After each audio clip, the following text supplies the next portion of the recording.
నమస్తే. నేను మీ Ashwini Kumar. Breaking news, sad news అని కూడా చెప్పచ్చు భారతదేశానికి. ఊహిస్తున్నారు, కానీ ఎప్పుడు అనేది ఏ రకంగా భారతం మీద దాడి జరుగుతుంది, లేకపోతే ఏదో ఒక న్యూస్ వినాల్సి ఉంటుంది.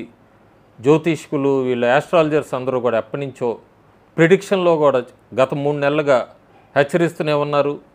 యాస్ట్రాలజీ కదా పెద్దగా మనం పట్టించుకోము, మిగతా వాళ్ళు కూడా ఎక్కడో చోట భారతదేశంలో ఏదో రూపేణ ఒక అటాక్ జరుగుతుంది, ఇలాంటివన్నీ కూడా వినబడుతున్న సమయంలో గుజరాత్లో అహ్మదాబాద్ నుంచి సర్దార్ వల్లభాయ్ ఇంటర్నేషనల్ ఎయిర్పోర్ట్ లండన్కి టేకాఫ్ తీసుకున్న ఎయిర్ ఇండియా బోయింగ్ విమానం కొన్ని సెకండ్స్కే టేకాఫ్ అయిన కొన్ని సెకండ్స్కే క్రాష్ అవ్వటము, 242 మంది పైన ఆన్ బోర్డ్ ఉన్నట్టు, ప్రస్తుతానికైతే అఫీషియల్గా 110 మంది చనిపోయారని వినబడుతోంది.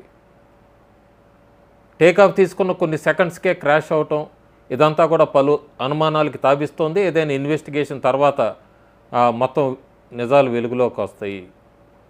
విదేశీయులు ఉన్నారు, బ్రిటిష్కి సంబంధించిన, యూకే సంబంధించిన వాళ్ళు ఉన్నారు, కెనడాకి సంబంధించిన వాళ్ళు ఉన్నారు అందులో ప్యాసింజర్స్లో. అంతేకాకుండా ఒకేసారి ఎయిర్ ఇండియా ఈ క్రాష్ అనేది ఎప్పుడైతే జరిగిందో ఎమర్జెన్సీ డిక్లేర్ చేసింది గవర్నమెంట్ అక్కడ రాష్ట్రంలో. అట్లాగే రెస్క్యూ ఆపరేషన్స్ జరుగుతున్నాయి. ఎందుకు నేను ఎప్పటి నుంచో జరుగుతాయి ఇవన్నీ అనుమానాలకు తావిస్తోంది అని ఎందుకన్నానంటే, ఇంట్రడక్షన్లో ఖలిస్తానీ లీడరు, అమెరికన్ సిటిజన్, ఇండియాకి మోస్ట్ వాంటెడ్, ప్రధానమంత్రికి హెచ్చరికలు పంపిన వ్యక్తి పన్ను కొన్ని నెలల కిందటే ఒక వీడియో రిలీజ్ చేశాడు. ఆ వీడియోలో క్లియర్గా మెన్షన్ చేశాడు ఆయన, ఎయిర్ ఇండియాలో ఎవరూ ప్రయాణించొద్దు, ఎప్పటికైనా సరే దాన్ని బ్లాస్ట్ చేస్తాం, ఎట్లాగైనా ఎయిర్ ఇండియాలో ట్రావెలర్స్ అందరికీ ఒక హెచ్చరిక కింద అని పంపించాడు. సో అక్కడ ఏమన్నా లింక్ ఉందా? భారతదేశానికి చెందిన కొంతమంది రాజకీయ నాయకులు ఇలాంటి ఇన్సిడెంట్ జరుగుతున్నప్పుడు, విదేశీ టూర్లో ఉన్నప్పుడు ఇలాంటి ఇన్సిడెంట్ జరగటం కూడా సాధారణమైపోయింది కొన్ని సంవత్సరాలుగా.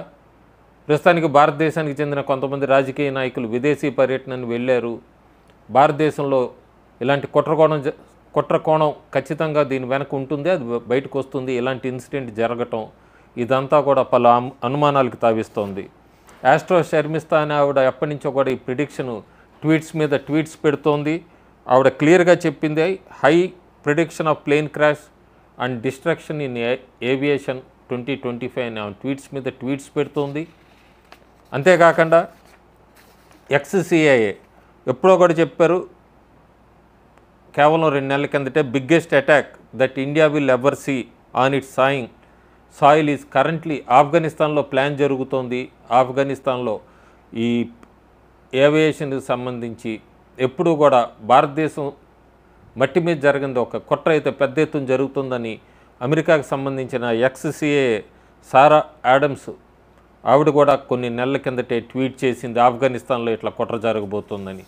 సో ప్రస్తుతానికి ఈ ప్లేన్ క్రాష్ అనేది చాలా పెద్ద దురదృష్టకరమైన ఘటన. 110 మంది అని అఫీషియల్గా అనౌన్స్ చేసినప్పటికీ ఆ ప్లేన్ క్రాష్ జరిగిన తీరు అవంతే చూస్తుంటే చాలామంది ఇంకా పైన ప్రాణాలు కోల్పోయి ఉంటారన్నది అక్కడ వినబడుతున్న మాట. ప్రేయర్స్ ప్రస్తుతానికి వాళ్ళందరికీ.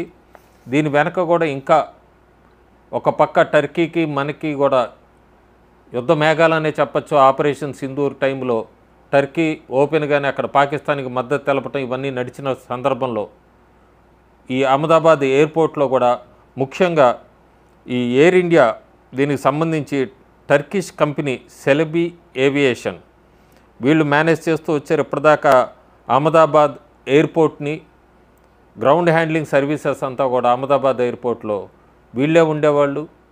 కానీ కేంద్ర ప్రభుత్వం, భారత ప్రభుత్వం సెక్యూరిటీ కన్సర్న్స్ మీద ఆ కంపెనీకి మొన్న మే నెలలోనే 2025 మే నెలలోనే వాళ్ళకి టెర్మినేషన్ ఇచ్చింది. ప్రస్తుతానికి ఆ అగ్రిమెంట్ కూడా క్యాన్సిల్ చేసింది.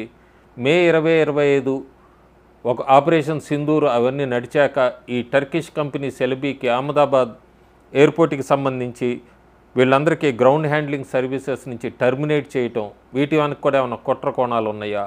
సో ఇవన్నీ డాట్స్ రూపేణా లెక్క చూసుకుంటే పన్ను ఎయిర్ ఇండియాలో ట్రావెల్ చేయొద్దంటాం, ఎక్స్సిఏ వార్న్ చేయటం ఆఫ్ఘనిస్తాన్లో ఇండియా ఏవియేషన్ మీద అటాక్ జరగబోతోందని, యాస్ట్రాలజర్స్ ప్రిడిక్ట్ చేయటం, అదే టైంలో ఆపరేషన్ సింధూర్లో మన ఏవియేషన్ అంతా కూడా దిగ్విజయంగా పూర్తి చేసుకుని రావటం అటాక్స్, ప్రస్తుతం ఇక్కడ టేక్ ఆఫ్ అయిన air India, Boeing take off అయిన కొన్ని సెకండ్స్కే క్రాష్ అవటం, ఈ డాట్స్ని కలిపితే ఖచ్చితంగా దీని వెనక కుట్రకోణం ఉన్నది అన్నదైతే భారతీయులు అనుమానిస్తున్నారు. నిజాలు వెలుగులోకి రావాలి, పోయిన ప్రాణాలు తీసుకురావాలని కనీసం దీని వెనక ఉన్న కుట్రదారులు ఎవరో బయట పెట్టాలని భారతీయులందరూ కూడా డిమాండ్ చేస్తున్నారు. Thank you.